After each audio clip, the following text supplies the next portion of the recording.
अगर आप भी इनकम टैक्स पे करते हैं तो सावधान हो जाएं। भारत सरकार ने इनकम टैक्स रूल 2026 का आधिकारिक नोटिफिकेशन जारी कर दिया है। इन नए नियमों में हाउस रेंट अलाउंस यानी एचआरए और कैपिटल गेन से जुड़े कई ऐसे बदलाव हुए हैं जो सीधे आपकी जेब और आपकी सैलरी पर बड़ा असर डालेंगे। इस वीडियो में जानेंगे नए टैक्स नियमों में आम आदमी और नौकरी पेशा लोगों के लिए क्या क्या बदला है। सबसे बड़ी और सबसे ताजा खबर नौकरी पेशा यानी सैलरीड कर्मचारियों के लिए है। अब तक एचआरए पर 50% टैक्स छूट का फायदा सिर्फ 4 मेट्रो शहरों में मिलता था, लेकिन नए इनकम टैक्स रूल 2026 के तहत अब 8 बड़े शहरों में ये 50% की छूट मिलेगी। दिल्ली, मुंबई, कोलकाता और चेन्नई के साथ साथ अब पुणे, हैदराबाद, अहमदाबाद और बेंगलुरु को भी इस लिस्ट में जोड़ दिया गया है। बाकी शहरों के लिए ये लिमिट 40% ही रहेगी, लेकिन सरकार ने टैक्स चोरी रोकने के लिए बड़ा पेच भी फंसा दिया है। अब आपको अपने एचआरए क्लेम के लिए फॉर्म 124 भरना होगा। इस नए फॉर्म 124 में आपको साफ साफ ये बताना होगा कि जिस मकान मालिक को आप किराया दे रहे हैं उसके साथ आपका क्या रिश्ता है। अगर आप अपने माता पिता या रिश्तेदारों को किराया देकर टैक्स बचा रहे हैं तो अब आपको पूरी पारदर्शिता रखनी होगी और सही रेंट एग्रीमेंट दिखाना होगा।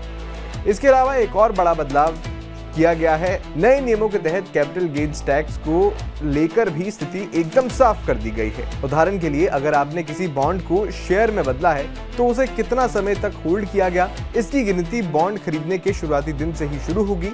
इससे आपको लॉन्ग टर्म कैपिटल गेन्स का फायदा लेने में आसानी होगी। इसके अलावा कंपनियों द्वारा अपने कर्मचारियों को दी जाने वाली सुविधाओं यानी प्री रिक्विजिट्स में भी कई बदलाव हुए हैं। अब 2 लाख रुपए तक के इंटरेस्ट फ्री या सस्ते लोन पर कर्मचारियों को टैक्स छूट का ज्यादा फायदा मिलेगा। साथ ही कंपनियों की तरफ से मिलने वाली मील वाउचर, कंपनी कार और बच्चों के एजुकेशन अलाउंस के नियमों को भी पहले से ज्यादा आसान और स्पष्ट बना दिया गया है। इसके अलावा अगर आप शेयर बाजार में ट्रेडिंग करते हैं या फिर आप नॉन रेजिडेंट हैं तो अनुपालन यानी कंप्लायंस अब और सख्त हो गया है। सरकार ने टैक्स सिस्टम में होने वाली गड़बड़ियों को रोकने के लिए जीरो कूपन बॉन्ड जैसे फाइनेंशियल इंस्ट्रूमेंट्स की रिपोर्टिंग को अनिवार्य कर दिया है।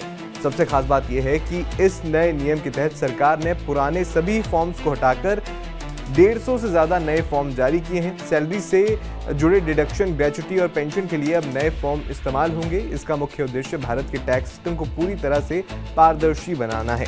ये नियम आखिर क्यों आए हैं और कब लागू होंगे ये भी जान लीजिए।